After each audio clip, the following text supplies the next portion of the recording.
Okay, welcome everybody to Southport Armchair History. And our topic today is Southport and the election of 1876. This is coming from the Southport Historical Society, and I'm Liz Fuller, the Vice President of the Society.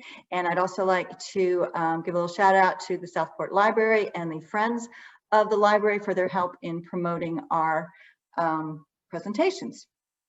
So, I'd like to start with having you all imagine a U.S. presidential election taking place during a tumultuous year in which the country is bitterly divided. Election results in several states are in dispute. Supporters of both parties are unwilling to accept defeat, with some even threatening civil war if their candidate of choice doesn't take the White House. Election investigations and recounts have failed to achieve consensus. Accusations of voter fraud and intimidation only increase. The economy is in shambles, and disgruntled citizens, some armed with guns, protest on the streets. So the events I'm describing occurred 144 years ago in 1876. The two candidates in that election were Rutherford B. Hayes and Samuel J. Tilden. So I'm sure most of you know that Hayes became president. But as you can see in the chart, Hayes received fewer popular votes and, more significantly, fewer electoral votes than Tilden. So the question is, how did he get from having fewer electoral votes and fewer popular votes to actually winning the election? So nowadays, candidates need 270 electoral votes to win. That's an absolute majority. In 1876, the absolute majority was 185. And as you can see, neither candidate had a clear claim to that amount. 20 votes were in dispute from 4 different states. So if Tilden was awarded just one of those states, he would win the presidency. But if Hayes won all 4 states, he would be president. The race was that close. So on election night, New York Governor Tilden went to bed believing that he had won the presidency. While in Ohio, Governor Hayes went to bed also believing that Tilden had won the presidency. He even said to his wife, Lucy, when they were going to bed, "Well, don't feel too bad, dear. At least this means we won't have to pack up and move to Washington." But when both men woke up in the morning, they were in for a surprise. The Republican Party was challenging the votes in 3 southern states. Both men were still in the running. So the 3 southern states in question were Louisiana, Florida, and South Carolina. These were also the final 3 southern states that had Republican governments propped up by occupying military forces. The Democrats claimed to have won the states. But the states had a large Republican population and a history of voter intimidation and irregularities, so the Republicans were challenging the count. Election returning boards were set up in all 3 states, and the boards were set up as committees, but the majority of members were Republicans. So before I go any further, I'm going to say that there was one electoral vote in Oregon that was also in dispute, but it was in dispute for completely different reasons. And I'm not going to go into detail on that during this presentation, but at the end, if anybody wants a brief explanation on Oregon, I can explain it. But the real focus of the discussion is the 3 southern states. So you might be wondering what type of irregularities the state returning boards were investigating. So I'm going to be describing instances of voter suppression, of fraud, and intimidation, but I don't want to imply that voting irregularities only occurred in the South. These things happen in a lot of different states, in the North and the South and out West. So except when I'm talking about a specific instance in a specific state, you can assume that these things were happening in a lot of places. Okay, so elections in the 1800s were very different than today. There's the obvious difference that only men could vote, but there were many other differences as well. For instance, there were no pre-assigned voting places with coordinated lists of voters. So that meant that men could go to one polling place and vote, and then go to another voting place and vote again. And they could continue that on. They were called repeaters. They just had to swear that they were eligible to vote and that they hadn't already voted that day. And that's what you see portrayed in this painting. A man is swearing that he's eligible to vote and he hasn't already voted. Sometimes they would even go across state lines and vote in their neighboring state and then return home and vote in their own state. So for example, in the election of 1876, Edgefield County, South Carolina, reported 101% of its eligible voters had voted. That meant that 2,000 more men, there were 2,000 more votes in the county than there were men in Edgefield County. And so since Edgefield borders Augusta, Georgia, it appears that a lot of men came across the border to South Carolina and voted there as well as in their home state. Another significant difference in voting was the way the ballots were printed. So unlike today, ballots were not printed by the government, they were not standardized. Political parties printed their own ballots and they designed them themselves. So at that time, many of the voters were illiterate. And in North Carolina, immediately following the war, the illiteracy rate among Blacks was 90 to 95%. And among whites, it was as high as 40%. So it wouldn't work to hand them a ballot like the kind we get today with names on it that you just mark off which one you want. So instead, they would be handed either a Republican or a Democrat ballot, and then they would turn that into the ballot box. Now, since so many voters didn't know how to read, what the parties would do is they'd put a picture on the ballot, and so that they would know which one they were getting. But some of the political parties would find out what the other political parties, what their picture was going to be, and then they would print a picture very similar to that on their ballots. And that way they could slip the wrong ballot to people so that they would think maybe they're voting Republican and then they get handed a Democrat ballot, or the other way around. And so they would think that they were voting for one person and they really voted for another. These are the backs of ballots in this picture. So they decorated those as well, so you could tell from both sides which way a person was voting. And election officials also made creative use of the different types of paper to help them alter the vote. So sometimes they would print ballots on very thin tissue-like paper. So that would allow the voters to actually pick up several ballots at a time and kind of palm them as though that was just one ballot, and then slip the multiple ballots into the box. Then when it came time to count the ballots, all those ballots were separated and counted individually. This would sometimes work in reverse. If the opposing party had used those types of paper, it was easy then to pull out that tissue paper and not count them. So having ballots that look different for the different candidates made it much easier to remove ballots from the count. Like I said, it doesn't have to just be tissue paper. For example, in North Carolina, it's widely acknowledged that the statewide election of 1898 was stolen by the Conservative Party. So in Southport, one of the election officials admitted that he and his fellow officials had intentionally printed the ballots for the Progressive Party on yellow paper and the ballots for the Conservative Party on white paper. When it came time to count the ballots, they went, "Oh, too bad, only white ballots are valid," and they promptly threw out all of the yellow ballots for the other candidate.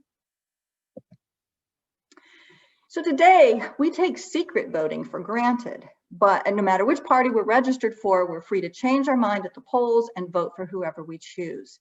But secret voting was not the policy in the United States until sometime around 1890. People just hung around the election polls and they could watch how their neighbors voted.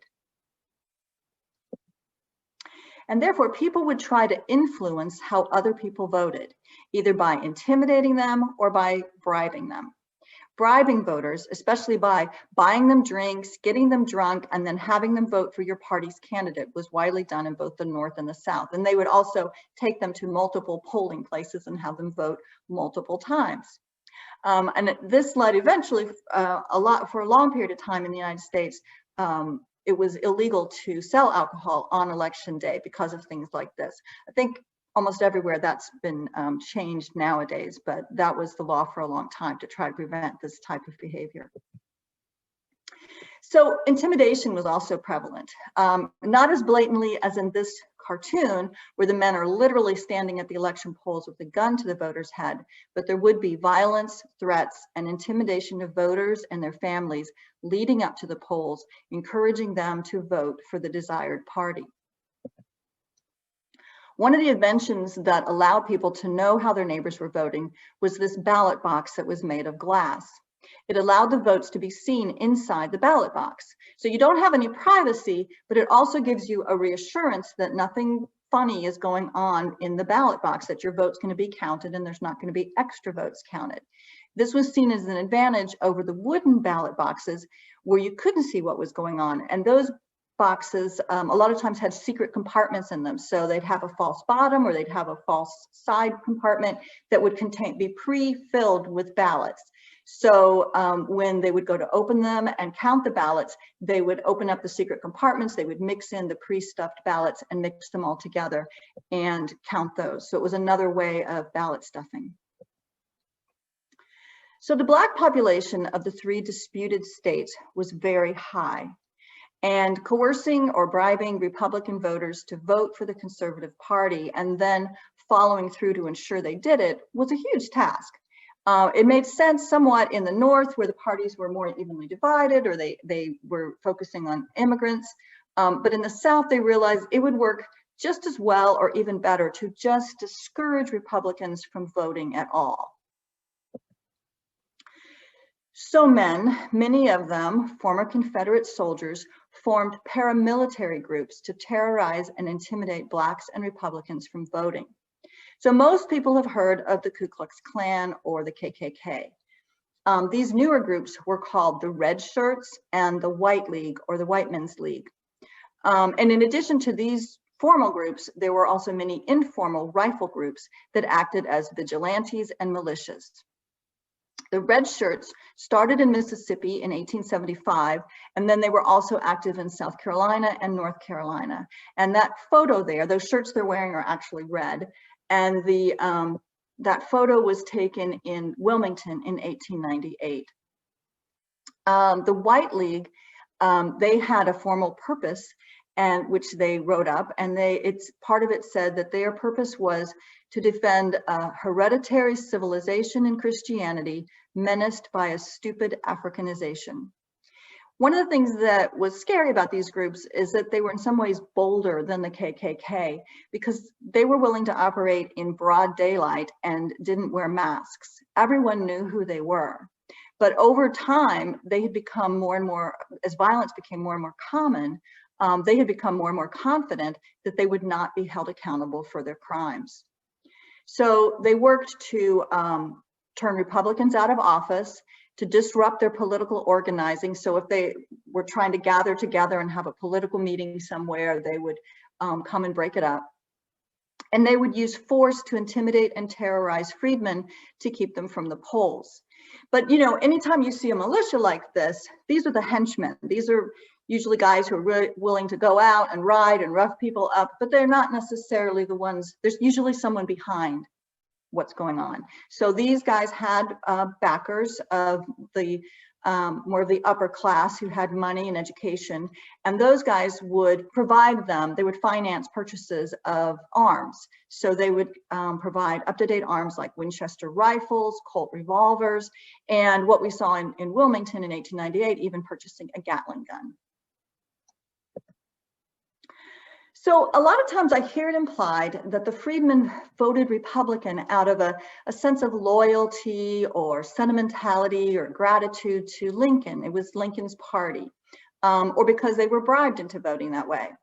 But their allegiance to the party was more substantive than that. In the years following the war, Republicans actually worked to help the freedmen and to advance their political agenda. Immediately following the war, the Freedmen's Bureau was established, and that lasted for 2 or 3 years, and it helped formerly enslaved people to find jobs and homes and healthcare and education, and working with the occupying army they helped protect them from some of the violence. In the 12 years following the war, the 13th, 14th, and 15th Amendments were passed, and those abolished most forms of slavery, granted birthright citizenship, and outlawed voter discrimination based on race. The first Civil Rights Bill was passed in 1870. The Ku Klux Klan Act was created in 1871 to counter the rampant politically motivated terrorist activity that was occurring throughout the South. And in 1870, President Grant established the U.S. Justice Department, and its initial purpose was to prosecute instances of lynching and looting and arson and other acts of terrorism against Black Americans, although the department was quickly overwhelmed by the sheer volume of cases. So the Republican Party platform during those few years stood for a strong federal government, public education, civil rights for all citizens, and higher taxes on the wealthy to pay for those services for the common good. And Black men did more than just vote in the Republican Party, they also held elected office. Across the South, during Reconstruction, more than 1,500 Black men were elected to public office at local, state, and national levels. And 15 or 16 of them actually served in the U.S. Congress. This is a picture of the Congress from the 41st and 42nd Congress. The gentleman standing on the left is a senator, and the rest are congressmen. None of those men are from North Carolina, but there were, over the period where Black men served in Congress, there were 3 representatives from North Carolina during that time period. One North Carolina state legislator was Abram Galloway. He was born in Smithville Township at the Hankins Plantation. His father was a free white man, John Galloway, and his mother, Irene Hankins, was enslaved. Abram Galloway served the Union as a master spy and an army recruiter, and he recruited most of the men for the 34th Regiment. He was a well-respected leader in North Carolina and was known across the South. He even met with Abraham Lincoln to advise him on race relations. Galloway served 1 term as a state representative in North Carolina. He was reelected for a 2nd term, but he developed a sudden illness and he died at the age of 33. His funeral was attended by 6,000 people, including all of the Blacks in Wilmington and many of the whites. So another man from Smithville with a similar sounding name was Abram Galloway. Now, Abram was born on the Galloway plantation in Smithville. During the final months of the Civil War, when he was just 19 years old, he served as a private in the 37th Infantry of the Union Army. In the years following the war, he became a property owner in Smithville, and he was active in local politics, even serving as the head of the Brunswick County Republican Party. So in contrast to the radical Republican Party, the conservative Democrat Party didn't have a lot to offer the freedmen. Their platform basically consisted of removing the federal influence from the state government, restoring home rule, and removing what they called Negro rule. The Democrats wanted to lower taxes on the wealthy. They did not support public education or social reform. Their main objective was something they called redeeming the South. They called themselves the Redeemers. And that meant, as much as possible, they wanted things to return to the way that life had been before the war. So there were some nominal attempts to persuade the freedmen to register and vote Democrats. In some states, they held barbecues and they acted friendly, but the main initiative was to intimidate them into voting Democrat, or just to discourage them from voting altogether through intimidation and violence.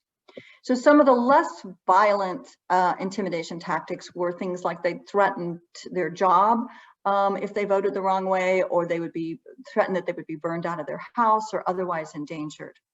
And then, of course, there were outright acts of violence, which, you know, would take away the person, whoever was killed would obviously not be able to vote, but then also the people around, the surrounding neighbors and communities.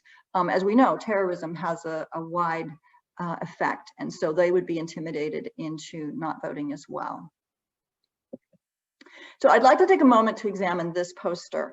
It's actually not from one of the disputed states. It's actually a poster from the Pennsylvania governor campaign of 1866, when a white supremacist named state legislator named Heister Clymer ran against John Geary.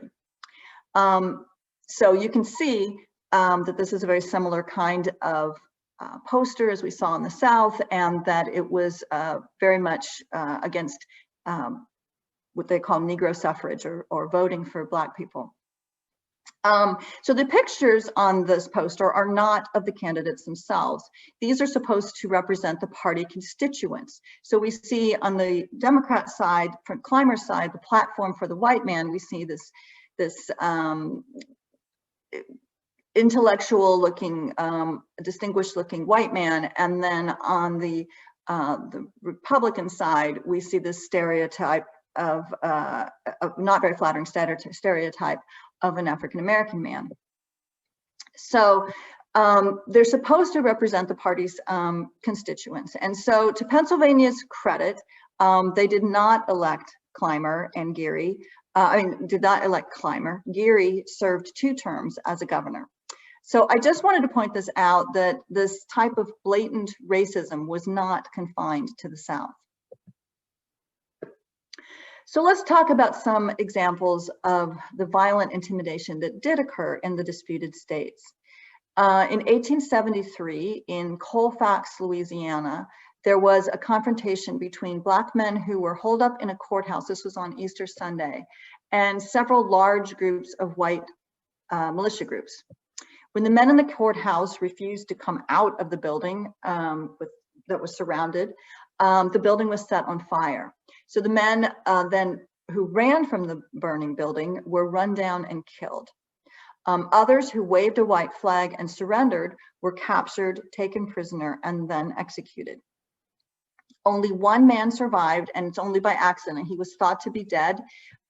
He played dead, but he survived. He was able to crawl away and serve as a witness.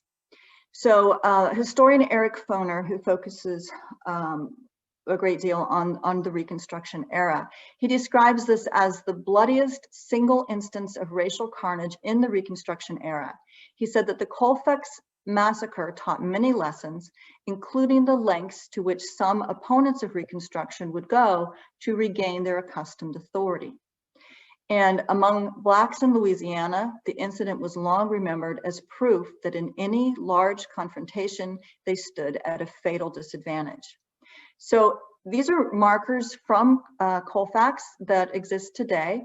And as you can see on the markers, the town interprets the event a little differently than I explained it. So they call it the Colfax Riot instead of the Colfax Massacre, and said on this site occurred the Colfax Riot, in which 3 white men and 150 Negroes were slain.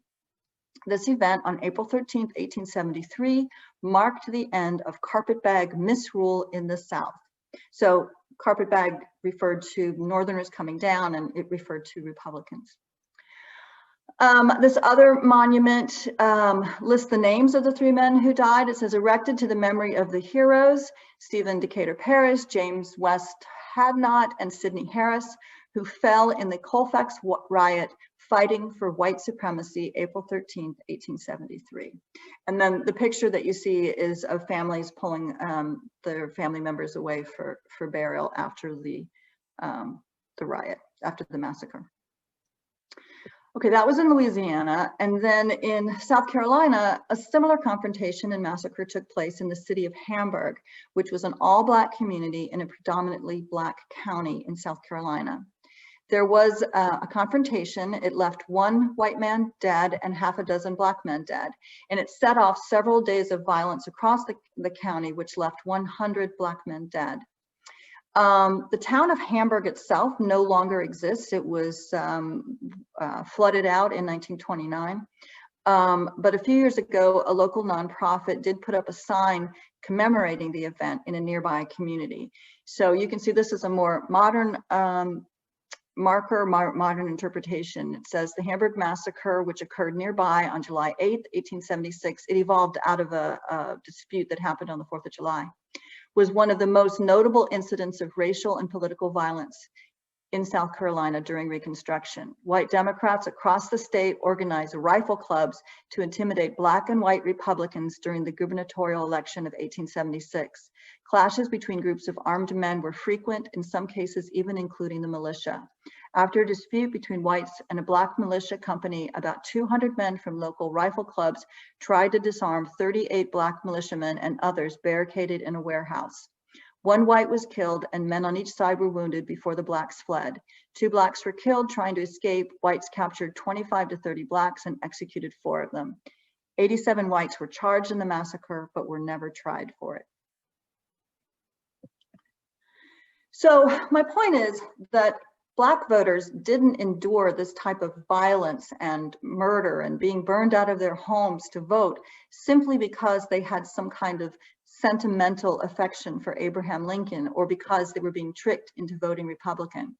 They endured this abuse and persevered in trying to vote with the radical Republicans because even though it wasn't perfect, they saw it as their one real hope to make a difference in their lives and in the lives of their children. And they were willing to fight that hard to vote because they knew how powerful voting could be. So in 1876, the 3 disputed states, South Carolina, Louisiana, and Florida, were the last 3 states to be occupied by the military. The federal government used the occupational military forces to reduce violence and to hold military trials for crimes committed by and against Black people, and also to prop up the Republican government. During the election of 1876, Grant augmented the troops that were already there with additional supportive troops. So in October of 1876, the 30 or 40 military troops stationed at Fort Johnston under the command of Captain Alexander Pennington were ordered to go on a special mission to Sumter, South Carolina. So it's likely they were sent there to keep order during the election. A few weeks after their departure, a shipment of 300 to 350 rifles were received in Smithville. No one knew for sure what the rifles were for, although they did assume that they were meant to suppress Democratic voting. It's possible they had been meant as extra weaponry for the troops. So not knowing what they were for, the town stored them in an abandoned church building. The troops were sent out in October and they stayed through January. They came back in January, and my assumption is that upon their return, they took charge of the rifles and knew what they were for because we never heard any more about them. I'm sorry, my computer just asked me to restart. Okay, back in Smithville, even with the troops off in South Carolina and the rifles stored in the church building, the election proceeded without any violence. At the time, the township's population was about 1,600 people. So that's in the entire township, not just in Smithville proper. Approximately half of the population was white and half Black. The majority of the Black population lived outside of Smithville's town limits in what was considered the country.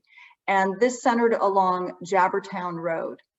The town had a slight Democrat majority. And like most of North Carolina, the town favored Tilden for president. At one point, the townspeople got together to raise a Tilden-Vance poll. So raising a pole was part of a traditional festivity known as a jollification. And this was something that was popular throughout the whole 1800s in American politics. People would gather together and they would raise a pole and in a prominent section of town. I don't know where they raised this one. I'm assuming Franklin Square, but I don't know for sure. They would tie flags to the pole to honor their candidates. So they had Tilden and Hankins and Vance, and they also had a reform flag on there, which was the same as redeem. They redeemers, reformers, it was the same thing. So they put those flags on the pole and then they raised it up. So raising a pole like this is a group activity. One person can't do it. So it was collaborative, everybody got together, they raised the pole. There was a lot of hard cider, there was drinking, there was music, there were speeches, there was food. It was just sort of a fun, celebratory activity to do in honor of your candidate. And in times when things were not so tense between political parties, sometimes there would be 2 polls raised. So one weekend, one candidate's people would raise their poll on one side of the town square, and then a following weekend, the other candidates, people would raise their poll, and the competition was whose poll is bigger than whose poll. So in 1876, there was only one poll that was raised in Smithville. The reason that I forgot to mention, the reason that they did it on opposite times, they didn't all do it at the same time, is that with all that drinking and carousing and stuff, fighting could break out. So they were smart enough to stagger when they would raise their polls. So the Tilden poll was the only one raised in Smithville during that election, so they had no rival poll to compare it with. But they did mention that it was taller than the flagpole at Fort Johnston.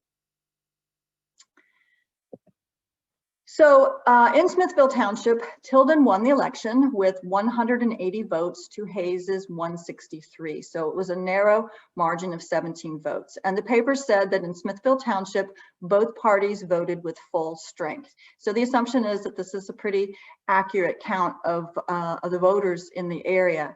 Since Smithville Township was about 50 to 55% white, those numbers make sense, and it appears that there weren't any irregularities in the election. But unlike in Smithville, the returning boards in the 3 disputed states did determine that there had been irregularities. They found that repeaters were used to stuff the ballot boxes. Those are the people that would go from poll to poll and vote. They found that fraudulent ballots were printed in order to trick illiterate Blacks into voting for Democratic candidates. They found that ballot boxes were held back in some areas so that more votes could be added later. And then there was evidence that Blacks were intimidated away from the polling places, keeping the Republican vote count low. So as an example of some of the irregularities that you see, at that time in South Carolina, there were only 74,000 white men living in South Carolina in the entire state. But as you can see, Tilden received over 92,000 votes. So that meant that either 16,000 Black men voted for Tilden, which was very unlikely, or many of the votes were fraudulent. So in later years, Democrat leaders wrote in their memoirs that indeed fraud had been committed, that Georgians had come across state lines to vote, red shirts had ridden from poll to poll to vote more than once, and that tissue paper ballots had been folded inside of regular paper ones. So while it may seem suspicious that Republican returning boards found so much Democrat fraud, that doesn't mean that there wasn't fraud to be found. So now you may be thinking, oh, okay, well, that's how Hayes became president. The returning boards handed him the election, but actually no. As you can imagine, the Democrats were not happy with these results. All of the boards said they overturned all the elections. And in fact, the Democrats were calling the returning boards the overturning boards. And they claimed that the boards had overreached and thrown out way too many votes. And they also countered with the charges of voter suppression on the part of the Republicans. They claimed the fact that there were U.S. military troops guarding the polls intimidated Democrats from coming and voting. And so that there was suppression that way. So this is a poster distributed by the Louisiana Democrat Party. And it provides the names and the faces of all the members of the election returning board. And it also lists their races.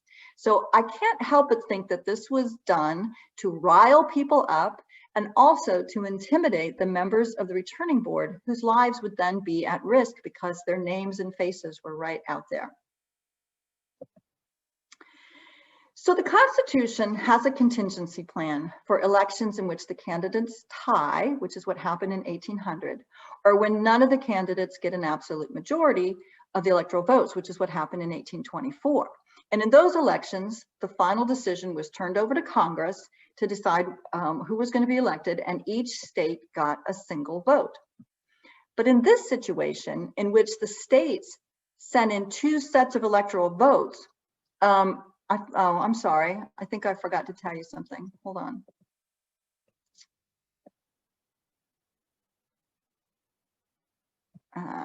Sorry about that. Nope. Seems like I forgot to tell you something. Here we go. All right. So this is the important part. After all that time and money had been spent on the returning boards, we weren't any closer to knowing who would be president. The nation was already 10 weeks past the election, and they still didn't know who the president was, because at that point, both sides, the Republicans and the Democrats, claimed that they had won. And this confusion carried on down through the state legislatures, so that there were two governors. The Republican governor said that they'd won, and the Democrat governor said that they'd won, and on down to the legislators.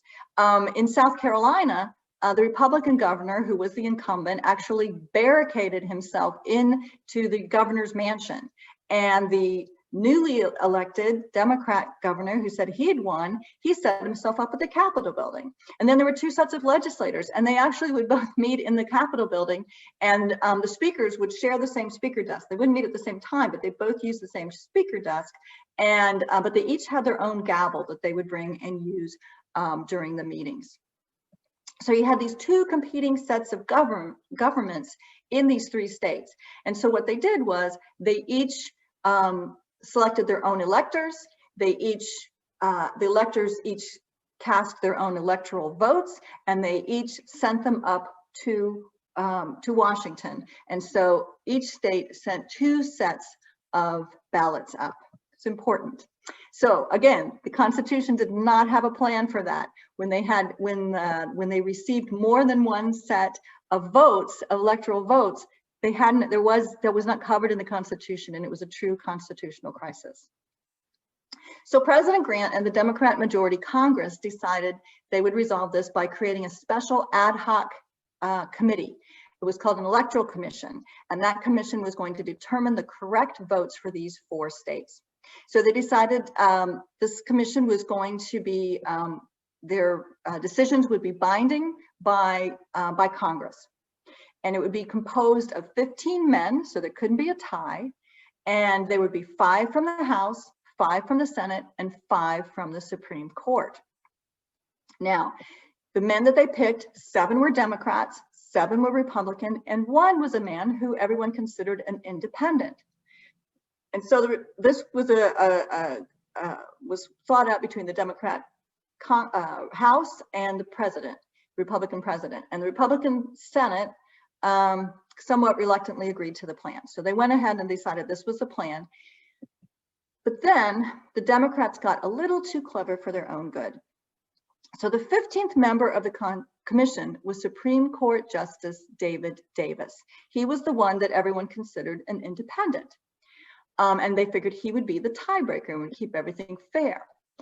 But right before the commission was formed, the Illinois legislature, who was influenced by Tilden's nephew, decided to elect Davis as a Democratic senator from their state. Now, Davis always wanted to be a senator. He was a Supreme Court judge, but for some reason he wanted to be a senator, and they knew that. So they decided to appoint him one, and it would start in March. And they thought, well, this will be great because he'll know he's coming in as a Democrat senator. He'll be pleased. That'll tip him over from being independent into being a Democrat, and then they would win the any votes in the commission. But the plan backfired on them. Davis was thrilled to be named a senator. That was his goal. He was really happy about that. But on the eve of the commission, he announced, well, since he was no longer a Supreme Court justice, it was no longer appropriate for him to serve on the commission. And so he excused himself and he went home to wait for his Senate term to start. And so then, much to the dismay of the Democrats and to the delight of the Republicans, Davis was replaced by a Republican-leaning justice, and that gave the newly formed commission an 8-7 Republican majority. So this political cartoon shows the Democrats caught in a trap. They had pushed for the Electoral Commission because they thought it would give them an edge in the proceedings, but with the last-minute change, they were caught in a trap of their own making. And you can see the cage is made up of the 8 Republican members in the commission, and inside are the rats with the Democrats' faces, and the caption reads, "The Demic Rats." So by this time, it was already February. The commission had until March 4th to count all the votes. So currently, the Constitution says the inauguration is January 20th, But back then it was March 4th, and that was their hard deadline to be done. So with only 1 month left before the inauguration date, the Electoral Commission had been formed, and Congress began to count the votes. And so just as they do today, they started to go alphabetically by state. When they got to Florida, they had 2 sets of votes, and so they turned them over to the commission to discuss. So the Democrats wanted to delve behind the certification and examine how the states had conducted their elections. But after several days of deliberation, Justice Bradley, who was on the Supreme Court, stood up and gave his legal opinion that the commission could only vote on whether the governor had legally certified the votes. And since the outgoing Republican governor had certified one set of electoral votes, then that's the one that should be accepted. And since all 3 disputed states had outgoing Republican governors, that set a precedent for the future decisions. So voting took place, and it went just as they expected, along party lines, 8-7, with the Republicans winning. And so at that point, the handwriting was on the wall about the way the future votes were going to go. And it said that at that point, Hayes began packing his bags to move to DC, and Tilden began packing his bags for a European vacation. Of course, it wasn't at all that civil. It wasn't like everybody just sat around and politely said, oh, who do you think should be president? There were many people in the country who were very angry about the way that votes were going. They believed that Tilden had been cheated out of the election. There was talk of using the National Guard to go to war against the U.S. Army. Tilden received telegram after telegram from people telling him that they could raise 5,000 troops or 8,000 troops, and that they were willing to march on Washington and take the presidency on the point of a bayonet. And this became a real movement, and the rallying cry was Tilden or blood. However, Governor Tilden refused to entertain the idea of an insurrection. He said that it will not do to fight, since we have just emerged from one civil war, and it will never do to engage in another. It would end in the destruction of free government. President Grant, who was a former Civil War general, recognized the threat posed by the rifle clubs and the militias. So he ordered troops to surround and protect Washington, D.C. He deployed 7 companies of troops to the Capitol and the federal arsenal. And 2 days later, the USS Wyoming, which was a Union warship, appeared in the Potomac River to protect the Anacostia Bridge into Maryland and the Long Bridge into Virginia. And a company of Marines guarded an access point further upriver. So he pretty much defended the city. And for a while, it appeared that the nation may end up back in a civil war, this time fought on political sides rather than geographical ones. The Democrats in Congress were angry as well. They could see the chance slipping away from them, and their only option was to filibuster the election count so that it would go past the March 4th date. And they thought if they did that, it would abolish the commission and it would force the government to hold another election. It's not really clear what would happen, since, again, that isn't in the Constitution. But instead, what happened is that the story comes down that some informal meetings began to take place, some negotiating of what can we get out of this. If we're going to lose, what can we get out of it? How can Democrats save face? How can they calm the country down and accept the inevitable outcome? So the story goes that men met outside the Capitol at the nearby Hotel Wormley. This was a very popular DC hotel that was owned by an African-American man named James Wormley. Many politicians and even presidents frequented this hotel. And supposedly it was in smoke-filled rooms at Wormley's hotel that the politicians met to work out a compromise that would bring about a peaceful resolution to the election. So I'd like to point out that Governor Hayes and Governor Tilden were not directly part of any of these proceedings, just as they were not on the original campaign trail, because in those days it was deemed unseemly for candidates to campaign for themselves. Instead, they had surrogates who did the campaigning for them and also did the dealing for them. So even though there's no written record of the terms of the Compromise of 1877, the story is that Hayes's people assured Tilden's people that after the election, he would end the military occupation of the 3 unreconstructed states. And in return, Tilden's people assured Hayes's people that the people of the South would treat the freedmen and their descendants fairly. The Electoral Commission finished their deliberation on the final disputed state, South Carolina, on February 27th. That left just 4 days to certify the remaining 10 states. And that should have been plenty of time, but the Democrat congressmen were still up to their delaying tactics, and they were still trying to run the clock out on the proceedings. So without any real rationale, they objected to Vermont's electoral count, and they argued about that for several days. And then when that was resolved, they objected to Wyoming. So finally, Speaker of the House Russell, who you see here, he managed to maintain order and regain order, and he shut the baseless arguing down and the filibustering down. And at 4 in the morning on Friday, the 2nd, they certified the final electoral count, and they declared Rutherford B. Hayes the 19th President of the United States.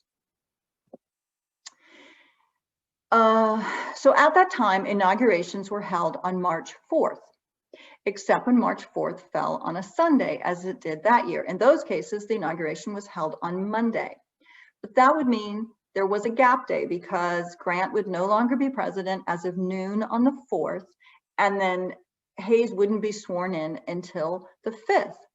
And President Grant was worried that insurrectionists might take advantage of that gap day and somehow manage to get Tilden sworn in as president. So they decided it was best to have a private swearing in the White House on Saturday, March 3rd. So that evening, the president-elect and his wife were among White House dinner guests. And after dinner, President Grant and President-elect Hayes slipped into the Red Room, where Chief Justice Morrison B. Waite administered the simple 35-word oath that binds presidents to preserve, protect, and defend the Constitution of the United States. The public ceremony still took place on Monday as planned, but like so much about this election, that ceremony was duplicitous because Hayes was already president.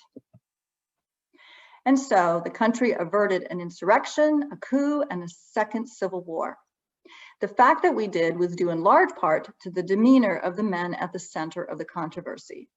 Ultimately, there was so much fraud and foul play involved in the election that we will never know who was the rightful winner of the contest. But these 4 men, 2 Democrats and 2 Republicans, handled the crisis with calm leadership. They refused to fan the flames of insurrection or to give in to party politics. Instead, they put the needs of the country before their own. And it's ironic that Rutherford B. Hayes and Samuel Tilden were the candidates that got caught up in this fraudulent election, because by all accounts, they were 2 decent men who were caught up in indecent times. Neither man ever really recovered from the election. Hayes was forever tarnished by the way the election was decided. He was referred to as his fraudulency, the great usurper, old 8 to 7, and the one that I would think would be the most biting, Rutherford B. Hayes.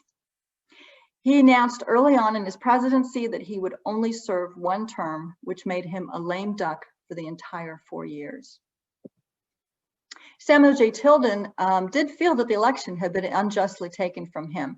And considering he had initially won both the popular and electoral college vote, he was pretty upset about that. And he also worried that it set a bad precedent for future elections and put the country at risk for similar events in the future.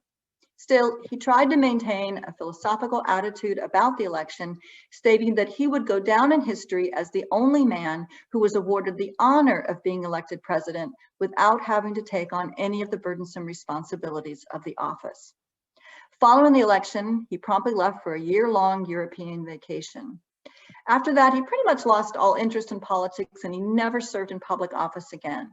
He had never married, and he had no children, and when he died, he donated over $2.3 million and his personal collection of 20,000 books to help erect the New York Public Library.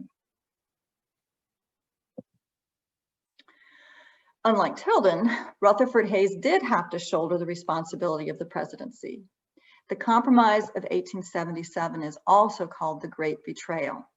And we can't be sure that the compromise actually occurred, but there is much evidence of betrayal. In March, the troops were pulled from Florida, and on April 22nd, South Carolina and Louisiana troops were ordered to stand down. Hayes kept a diary throughout his life. He's one of only a handful of presidents who kept a daily diary during his term in office. So on April 22nd, he wrote, "We have got through with the South Carolina and Louisiana problems. At any rate, the troops are ordered away, and I now hope for peace, and what is equally important, security and prosperity for the colored people. The result of my plans to get from those states and by their governors, legislatures, press, and people pledges that the 13th, 14th, and 15th Amendments shall be faithfully observed, that the colored people shall have equal rights to labor, education, and the privileges of citizenship. I am confident this is a good work. Time will tell." So the Compromise of 1877 is known as the Great Betrayal because it supposedly led to the removal of the troops from the state capitals of the 3 remaining southern states. But in reality, that would have happened regardless of which man was elected. Both Hayes and Tilden had campaigned on a promise to remove the troops, and the Democratic Congress was refusing to pay for their deployment any longer. So it might not have happened as rapidly as it did, but it would have happened. So it would be an oversimplification to say that this one compromise betrayed the Southern Black voters. Instead, it was a combination of multiple political decisions and economic events. The country was in the midst of a major depression and high levels of unemployment. Reconstruction was costly.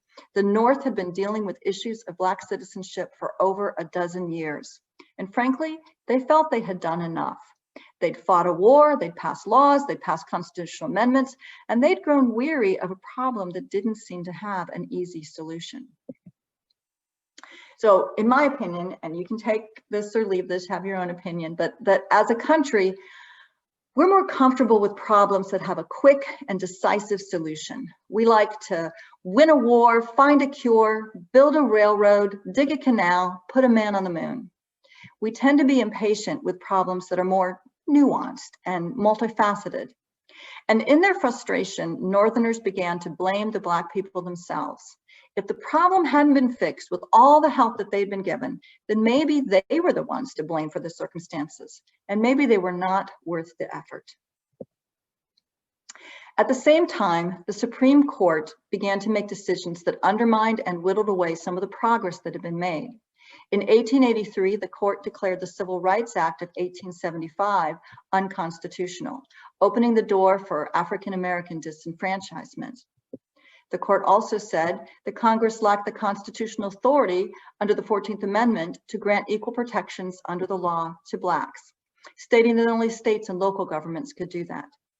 It also passed a ruling stating that the Enforcement Act of 1871, which forbade meetings of the Ku Klux Klan members, was unconstitutional. The court also upheld the use of poll taxes and literacy tests that were used to suppress Black voting. And in 1896, the Supreme Court ruled in Plessy versus Ferguson that separate but equal was still equal, paving the way for pervasive segregation. So a combination of events that included the end of military occupation, the national economic recession, the North's general weariness with Reconstruction conspired to give the South what they had long wanted: home rule and the power to decide for themselves how their state should be run with little to no interference from the federal government. So what did they do with this power? They implemented policies that they said would redeem their states and put things back the way they used to be. This included implementing a series of segregationist laws, customs, and codes that would be known as Jim Crow, which were enforced through unchecked vigilante activity. Between 1881 and 1968, nearly 5,000 men, women, and children were lynched. 3/4 of those who were lynched were Black. The rest were lynched for helping Blacks or for being anti-lynching. In North Carolina, following an 1898 massacre and political coup in Wilmington, Black North Carolinians lost their right to vote. It would be many decades before they regained it. In 1901, George Henry White, an attorney from North Carolina, and the last Reconstruction-era African American still serving in the United States House of Representatives, ended his final term and did not seek re-election due to the disenfranchisement of Black men in North Carolina.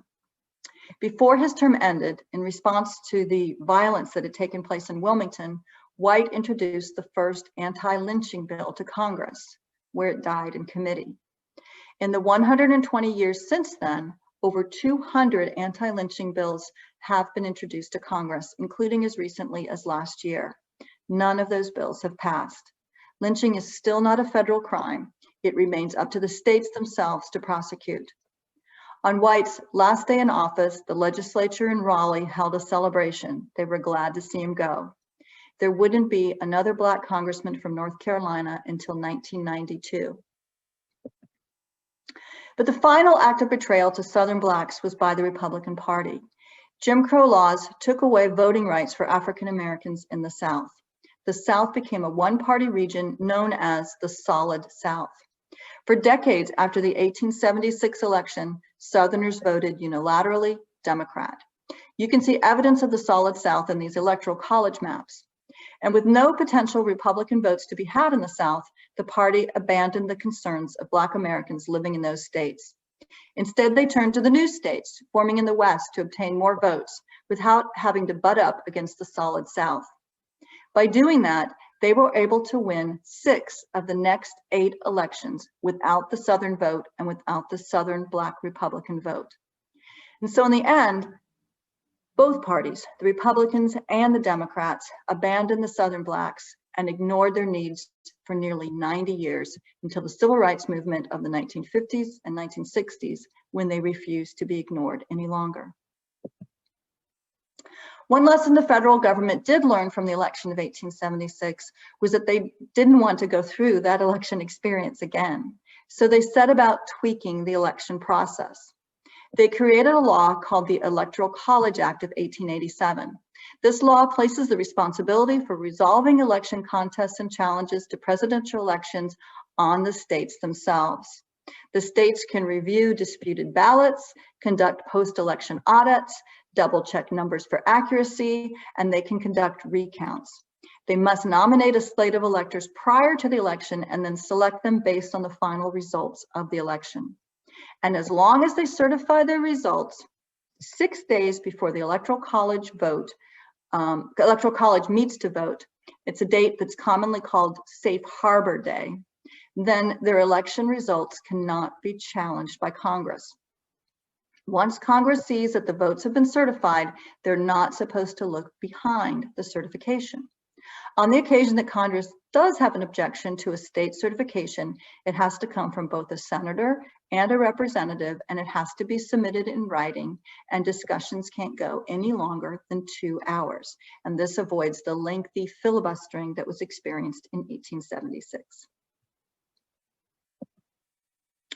So that ends my story of a U.S. presidential election that took place during a tumultuous year in which the country was bitterly divided.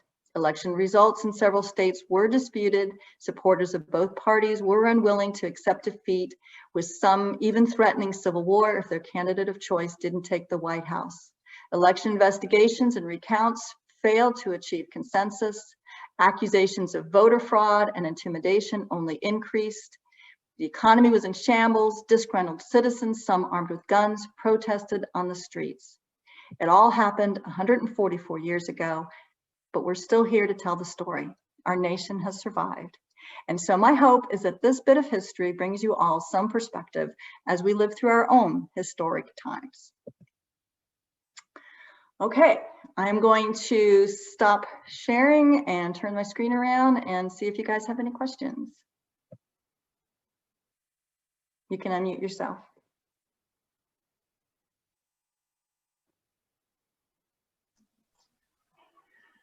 So, so Liz, do I understand that by 1876, federal troops had been removed from the southern states in all but those 3 states? Is that correct? Mm-hmm. The occupation of forces, I mean, you know, we still have some at Fort Johnston, but they weren't surrounding the State House or anything like that. Right. Mm-hmm. Liz, following your slides about the raising the poll, Yeah. Pat and Jim Conklin asked, is that where the concept of polling comes from? Oh, you mean like polling? The polling Yeah, I don't know. I don't know if those two words are the same. I wondered about that myself. All right. Anybody have any questions or comments? Were you familiar with that election? Did you know how Hayes had won the election? No. I was I was familiar not with it, aware. but I didn't realize the details of the resolution of the three states. That was quite interesting, and particularly, as you pointed out, the role of David Davis. Yeah, that was interesting.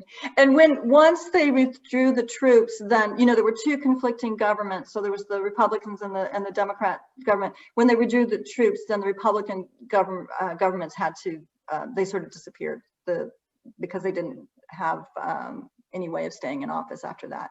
So yeah, I also didn't realize that that you actually had competing governments at work in those three states. That was incredible.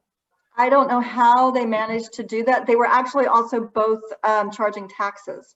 So, but the new government, the one that had just gotten elected, charged like 10% of the other one, and so people paid that one.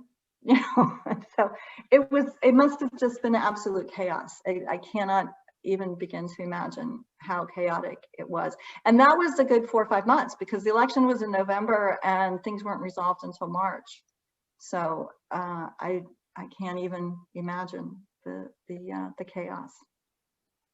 So. And you seem to ascribe the eventual peaceful resolution to the behavior of the principals involved. I think notably Hayes and Tilden. And if so, it just reinforces the notion of the importance of leadership. Yeah, I do know that they encouraged Tilden. There were a lot of groups that encouraged Tilden to take up arms, to try and wrest the power away, and that he refused. So, and Grant was a general and he was in charge of the army, so it also probably would have been futile to do that. And they were, as much as they were saying, we'll have another civil war, they were only 12 years away from a horrible, horrible war. They all remembered how that was. So on one hand, I'm sure they were wanting to fight, but on the other hand, they all knew war was very real to them at that point. It wasn't an abstraction like it was before the Civil War. Yeah. Hi, Art, did you have a question? You need to unmute yourself. Or I can maybe help a little bit. I don't know. I can't get you to unmute. Did you have a question? You could type it into the chat if you. Oh, there you go. Okay. Yeah, I was just really fascinated by the early parts of how the elections were actually carried out, and how how many opportunities there were for fraudulent behavior. Yeah, it was amazing, and also intimidation, because even before they had the paper ballots, voting was by voice. Mm-hmm. I mean, you could easily be intimidated, Right. So yeah, it was amazing the amount of corruption. People just going from precinct to precinct and voting 2 or 3, 4 times, or coming from a nearby state to vote. So they definitely needed voter ID. There's so much about it that we take for granted. you know, just the secret voting. I would have thought it was always secret voting, and that didn't happen until 1890. And Right. yeah, and how would you keep track of who was voting? You know, once you got beyond where you knew all your neighbors, you know, if you were any sizable amount of territory, or people were spread out so far that they didn't know what people looked like, yeah, there wouldn't be any way to control it. There's no master list. So.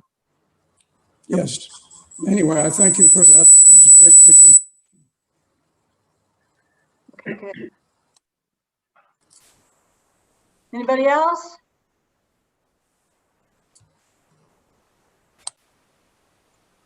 Okay. Well, thank you for your time. This is the last, no, we have our general meeting next week. And we will be going over the business of the Southport Historical Society. And then Bob, our guest speaker, I'm sorry, I'm forgetting her name. I'm sorry. Adrienne Burney, Thank who's you. with the Federation of North Carolina Historical Societies. And she'll be giving a short talk about the condition of the societies and what happened through, or what is happening through the COVID pandemic. Okay, so that'll be good. And as a reminder, membership dues are due this month. If you get a chance, be sure and send those in. And next month, I'm going to be talking about historic Black colleges and universities. A lot of people from Smithville or Southport have attended those, so I'll be telling their stories and what they accomplished on their move from slavery on up into attending college. So, so I hope you'll be able to join me. All right, thank you so much. So thank you, Liz, for a well-prepared and well-presented discussion. Thank you very much. Thank you, Stan. Thank you very much. All right, bye-bye. Bye. See you soon. See you soon. Bye-bye, Jane.